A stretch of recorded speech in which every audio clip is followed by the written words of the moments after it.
Kita kayo usa ninyo.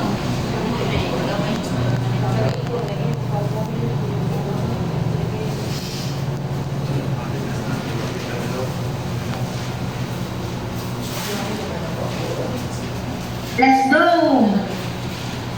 Hello ma'am, good morning. So we are the reporter of preschooler. Preschooler, what is a preschooler? So one is sila ang mga social development of scholar. So, sa kuan, mo na niya,